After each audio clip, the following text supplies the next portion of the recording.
Entertainment News.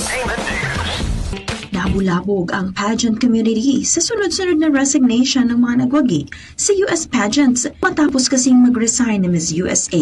Ilang araw lamang ay sumunod namang nag-resign sa Miss Teen USA.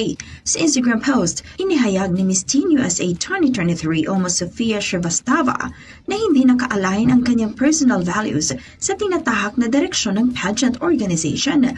Ang high school teen mula New Jersey ay nagwagi sa pageant nitong September at siya ang kauna-unahang Mexican-Indian-American na nakasungkit ng nasabing corona. Kaugnay nito, nagkomento naman ang pageant organizer sa Instagram post ng beauty queen na iginagalang nilang naging desisyon ni Shrivastava at nakatakda naman nilang italaga ang successor nito. Magugunitan nitong Lunes lamang nang bumaba rin sa kanyang posisyon bilang Miss USA 2023 si Noye Vogue dahil na rin sa kanyang mental health. Suportado rin ng Miss USA organization ang naging desisyon ni Miss USA 2023. Yan ang ating entertainment news. Alex Forac at Tatak Ariman.